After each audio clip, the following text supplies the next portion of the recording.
Hello everybody, and welcome to this second video. In the first video I introduced how to protect your mental health during COVID-19. The how by focusing on the connection between daily habits of personal hygiene, nutrition and exercise, of course, including mind-body exercises, which support your emotional needs. A very important connection. Now in video 2, what I'd like to do is give you a short tutorial on one of those mind-body skills, and in specifically breath regulation or breath mindfulness. Now this particular breath regulation will be a quiescent, still form of breath regulation. The sources of breath regulation techniques are steeped in ancient science, the traditional sciences and philosophies of China and India. And of course, the ideologies and philosophies that are associated with them have been around for thousands of years. And the health benefits have been known to the practitioners of these mind-body techniques for thousands of years. But we're not going to get into the ideologies and philosophies and so on. What I'm going to focus on today are primarily the health benefits. If you're interested in the philosophy or ideology of one particular breath technique over another, then that's your personal direction, and it's up to you to take that path and to explore it. What I'd like to focus here by extension from the first video is how to maintain and lower your stress levels, thereby supporting your mental health. Now, breath regulation is now very much validated by scientific facts. There are many, many scientific studies, and we're not going to go into them in detail either today because they're there free. Like this, information is free for you. The scientific studies are free to access as well. And if you have an interest, you'll find it fascinating. So what does the science tell us from their investigations? It tells us many, many things, but let's focus on the main things here just for a moment. Breath regulation has been found through scientific investigation to positively affect your psychological state and your physiological state. It's been found to regulate your autonomic nervous system and your central nervous system. It regulates your heart rate variability, thereby supporting your cardiovascular system, including blood pressure. Scientists have used fMRIs to study the brain, and it showed increased cortical activity in the brain. Now, what does that mean in plain English? What are the effects? What's the outcome? And it's really interesting. Let's put it very, very simply. What it means is that when you practice breath regulation, it reduces states of anxiety and depression. It reduces states of anger and confusion or confused thinking, all outcomes of increased stress in your environment. It increases your sense of comfort and well-being, your mental and physical vigor, and your alertness. In essence, it helps you to cope better with stress and adversity in your life. And harking back to the first video, it helps you to have direct control over what I refer to as your body's alarm system, which in turn helps you have more direct control over your health. In a third video to follow this, I'll introduce an active sensory meditation as a walking meditation, but we'll talk about that later. So how do you practice breath regulation? Well, I'd like to give you 8 simple points, just as a sort of a framework or a structure, and this will help you to understand how to go about practicing, and we're going to do a shared practice after this. To begin with, point 1. The location or environment within which you practice is very, very important. So what I would suggest is that you choose a quiet place, a comfortable chair to sit in. Wrap a blanket around yourself so that your body heat builds up and you feel nice and cozy and warm. Point 2, sit upright in your comfortable chair when you're practicing. try not to slouch down. The poor posture will inhibit your breathing capacity, very bad for your spine as well. You don't want to get a bad back from doing your breathing meditation. So sit upright in a comfortable chair. Sitting upright is easily explained. From the very top of your head, imagine a line going right down to the center of your body, to the base of your spine. And that line should be upright, relaxed but upright. Point 3 is when you're practicing, close your eyes so that you distract any external stimulus, anything that will take your mind away. So close your eyes on your breath for a couple of minutes, particularly when you start to practice. That first minute, when you close your eyes, focus your mind, but don't regulate your breath, just notice its own natural rhythm. Now a breath, as I'm referring to it here, is a full inhalation and a full exhalation. So point 4 deals with the inhalation. So the inhalation should be a full in-breath, breathing into your abdomen, your lower abdomen, your tummy, and continuing as you breathe in fully to fill up the lungs completely. It should be a natural, full inhalation.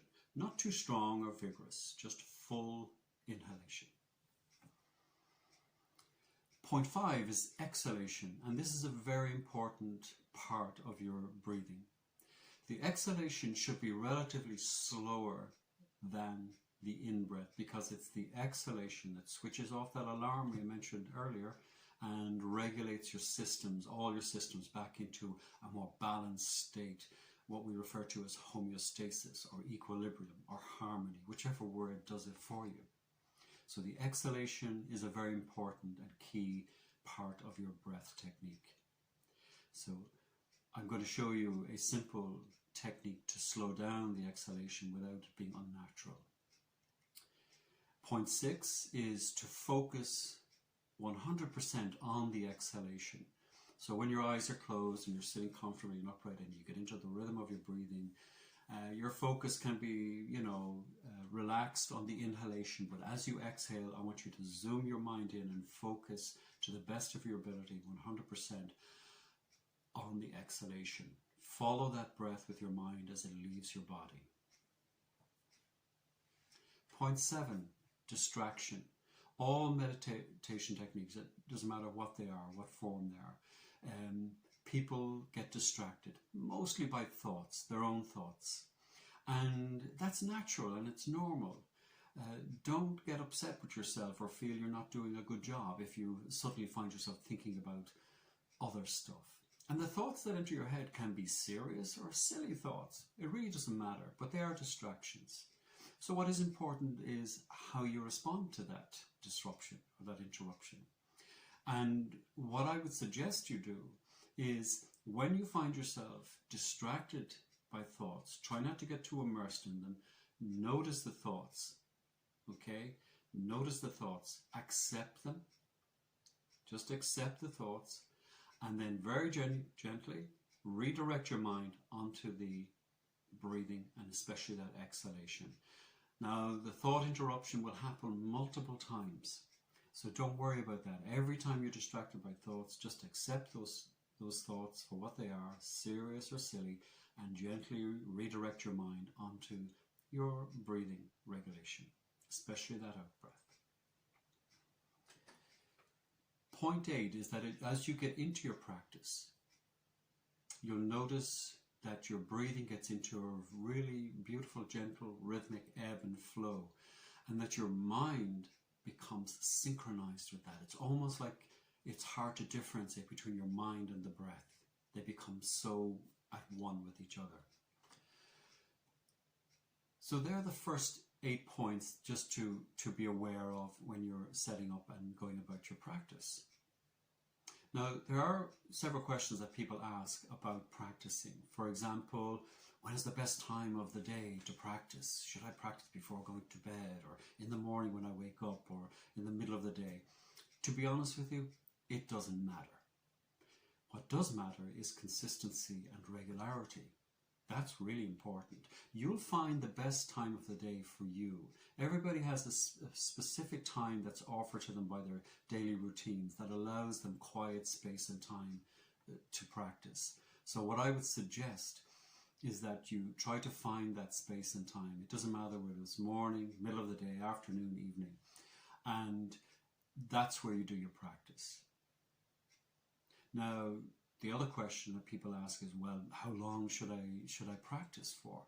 Now, again, I can give you my personal experience, because I guarantee you, when you go searching for breath meditation and so on and so on, you'll get so many different ideas about how to do it and what to do and how long to do it. Some people will say you should practice for an hour every day or 2 hours or whatever. Me personally, I find a half an hour per day is just good for me.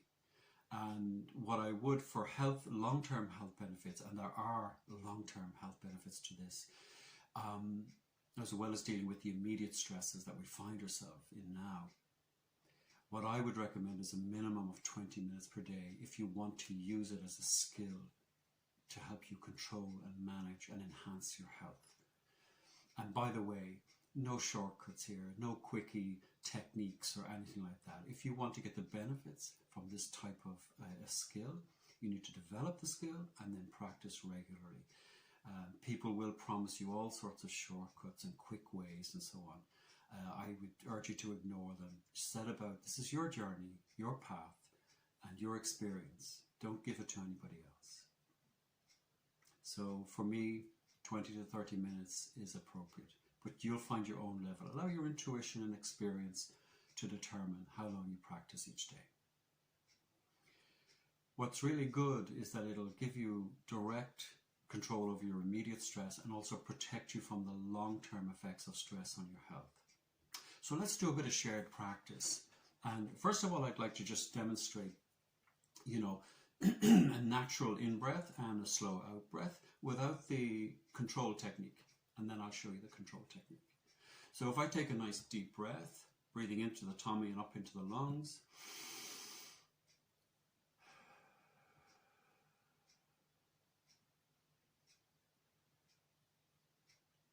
I think you can see that the exhalation there was relatively slower than the inhalation.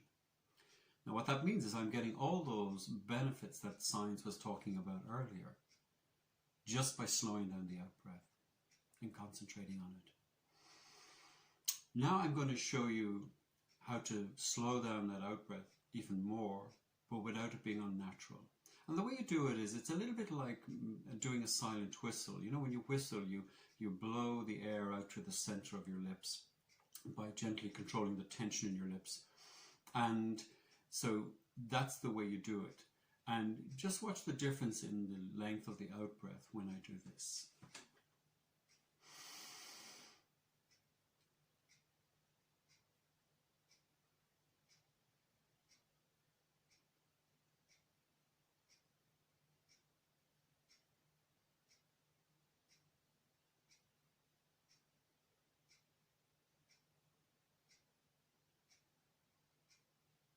Now that could go on a little bit longer, but I think it's enough to show you that that small technique can help to prolong the exhalation.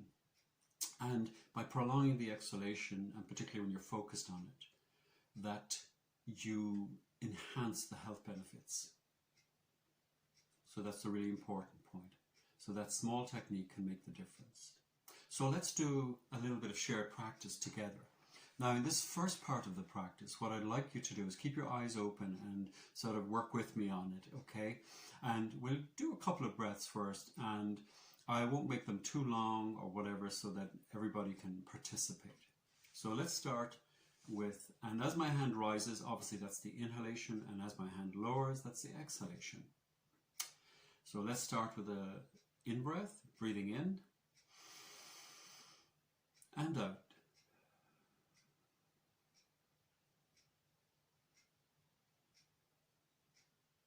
Breathing in and out.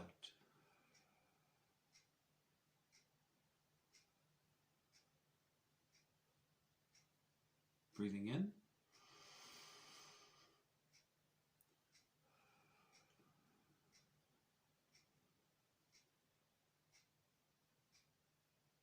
very good. Nice strong full in breaths. and slow out breaths. For the second part of our practice together, what I'm going to ask you to do is to, again, keep your eyes open, and at a particular moment I'll ask you to close your eyes and continue to guide you to the breathing, and then at a particular moment I will go quiet to allow you to practice quietly just for a few moments, to allow you to experience that sort of solitude and focus. So let's start again. Eyes open and focusing. Breathe in.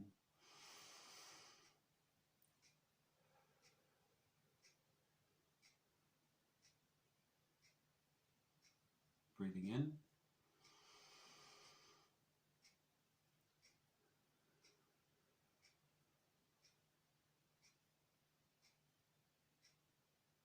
Breathing in once more.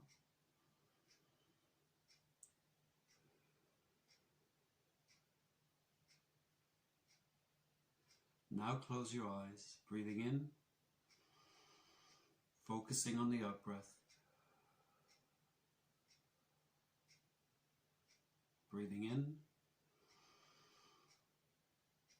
and out.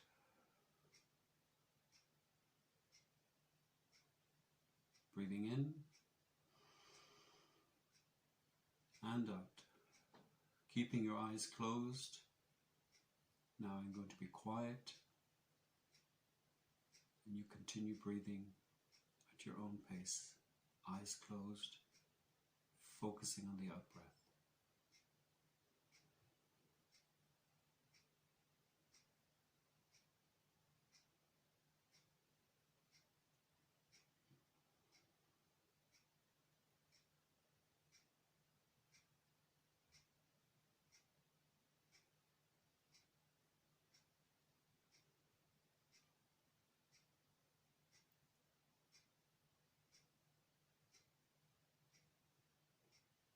That's excellent. Thank you for participating and working with me on that. You may have noticed even in that little quiet moment how you started to feel a sense of ease or calmness coming into your mind and your body, and that's good. So as you practice for 5 minutes, that'll become deeper and deeper, and when you add and prolong the time and practice regularly, it'll become deeper and deeper and more effective, and it'll be in your hands, directly in your control. So I'd like to thank you for your attention today, and just to remind you that the third video to follow this will be focusing on an active sensory meditation in the form of walking. And this is because not everybody likes to sit still in a quiet room and breathe quietly. Some people prefer a more active sort of routine. So I'll be showing you how to get the benefits of your meditation while being active. And I hope you will give me some feedback and if you find this beneficial. Thank you very much. I wish you good health, happiness, keep well, and thank you.